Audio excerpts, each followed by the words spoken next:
Hello, my name is Micah Rowland, and growing up, I had a love for Greek mythology, and this stems from just me generally enjoying the topic of Greek mythology, but it also comes from a childhood book that many of you have probably read growing up, which is Percy Jackson. And growing up, my brother read this to me, and I ended up continuing the series on my own as I got older, and honestly just fell in love with Greek mythology and everything around it. So when I was picking my myth, I really wanted to incorporate a Greek myth into what I'm telling because it honestly is just near and dear to my heart, and honestly, I'm just fascinated by all the mythology around that.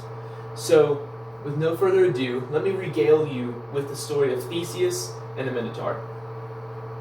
So, our story starts out with Theseus, who's the prince of Athens, which is a kingdom, and across the sea from the kingdom of Athens, there was a kingdom called Crete.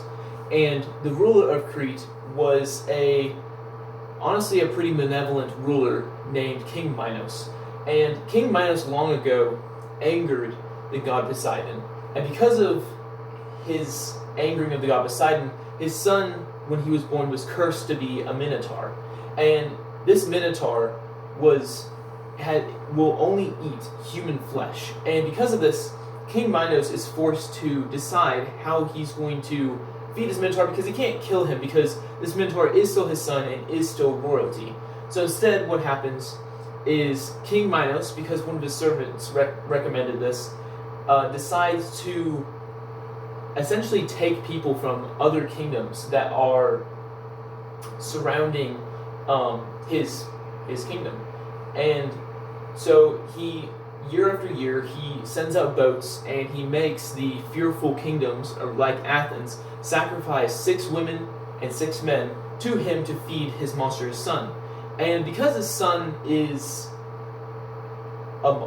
can't really be controlled, he has, for many, many years, has locked his son into a labyrinth underneath the city. And year after year, the king of Athens, which is Theseus' father, has been forced to sacrifice 6 men and 6 women to this Minotaur. And the king of Athens, he's honestly gotten quite fed up with this because he can't keep sacrificing his people. Like, he loves his people. And so year after year, he tries to figure out ways to get out of it. And finally, he's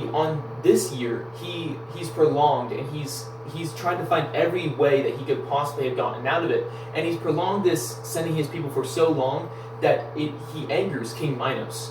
And King Minos takes his army and himself, and he sails across the sea to the kingdom of Athens.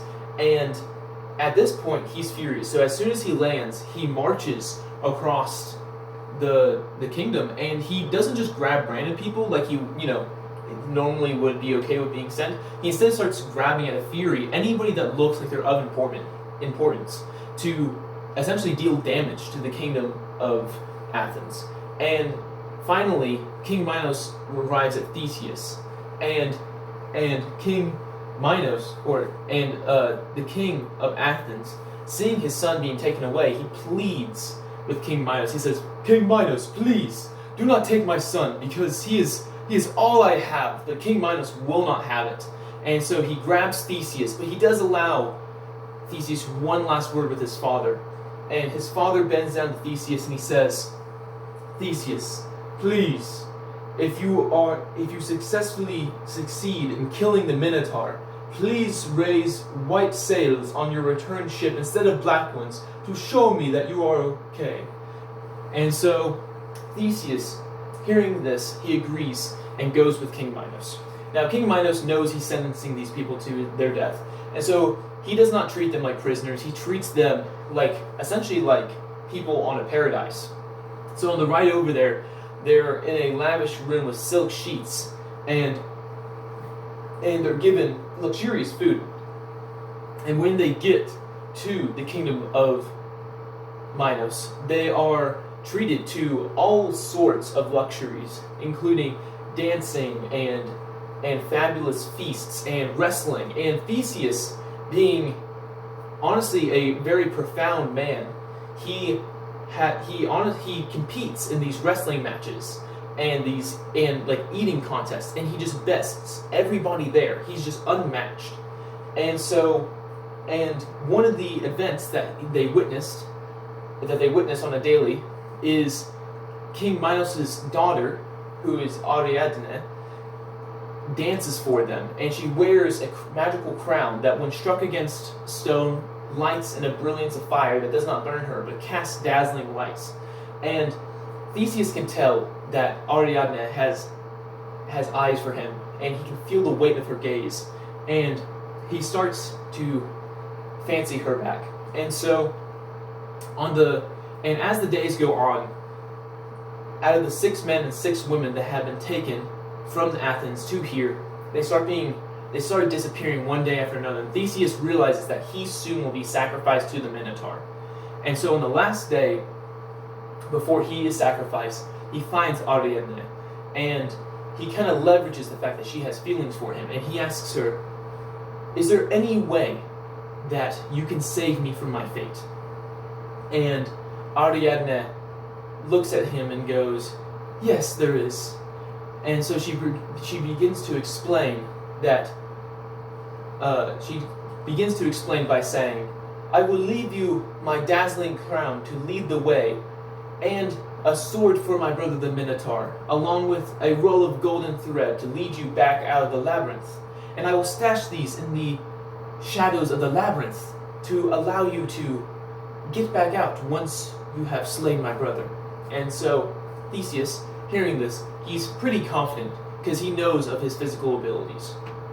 And so when Theseus the next day is brought to go into the labyrinth, the king is quite startled, because normally, the prisoners they're grasping and they're screaming, and Theseus, he's as they're being dragged to the labyrinth, Theseus isn't doing any of this. He's swaggering, he's walking out, and he's cracking jokes with these guys, and he looks at King Minos and he goes, "I'm ready," with confidence. And King Minos is quite shaken, but there's nothing else to do but send him to the labyrinth, so he does. And so Theseus goes down to the labyrinth and he reaches into the shadows, and sure enough, right there where Ariadne has said, he finds the sword and the crown and the ball of golden thread. So he attaches all of these to his person, and he starts marching into the labyrinth. And he starts to unspool the thread so he can find a trail back to the entrance. And he takes the crown and strikes it on the stone, and it bursts into dazzling flames, and he wears it on his head. And this labyrinth, and now with the light dazzling off it first of all reeks of human blood and flesh that have been rotting from the carnage, and there's piles of bones all over the floor. But there's also bloodstains all over the lawn. It's very evident what has been going on here. And so Theseus is quite appalled by this, of course, but he knows what he must do. So he wanders around the labyrinth searching for the Minotaur, and soon he hears the beast grunting with his heavy steps, and and he can smell his breath from 30 feet away. And as he rounds the corner, he finds the ferocious beast, but because the beast has been raised in darkness, it's never seen light. And so when Theseus walks in there with this dazzling, brilliant crown, it's afraid. It backs up, and it trips, and it falls back onto its knee. And Theseus, he's very confident at this point, because he sees the fear dilated in this monster's eyes, and he does not hesitate. And he immediately walks up with the sword and lops off an ankle, which causes the monster to fully fall back. But he takes full advantage of this and begins to slash its gut, and then its chest, and then finally, with one clean sweep, takes off the head. And Theseus is, at this point, he's triumphantly holding this head, and he's so happy. And so he immediately starts follows the thread back out of the labyrinth and finds Ariadne. And he invites her to come back to the kingdom of Athens, because he's quite taken with her at this point. She agrees. So they immediately elope from the city, but before they leave, they take a torch and they toss it, and they set fire to the rest of the fleet of ships, so they can't be followed. And he takes the ship and he starts sailing back with Ariadne. And for a couple nights, they have nothing but peace and joy. And for a couple nights, they have nothing but peace and harmony. But soon, Theseus is visited in his dream by the god Dionysus, or the god of wine. And it turns out that Ariadne had already been promised to him in marriage. And so Theseus, with a breaking heart, takes Ariadne to an island on his trip back home, and he keeps her company till night, but at night he abandons her on the island and sails away. And Theseus' heart is now broken, because his love of his life he has now been forced to abandon on this island for the gods. And he's doing this out of respect, but it still breaks his heart. And because of this, Theseus, on his trip back home, he forgets to change the color of the sails from black to white to show his father that he is safe and alive. And so his father, seeing on the horizon the black sails, telling his father that Theseus, of course, has died. His father is overcome with grief, and he casts himself off of one of the cliffs of Athens and has perished. And so Theseus, when he returns, instead of finding a kingdom that is overjoyed with his return and his victory, he finds a sullen kingdom that is mourning the death of their king.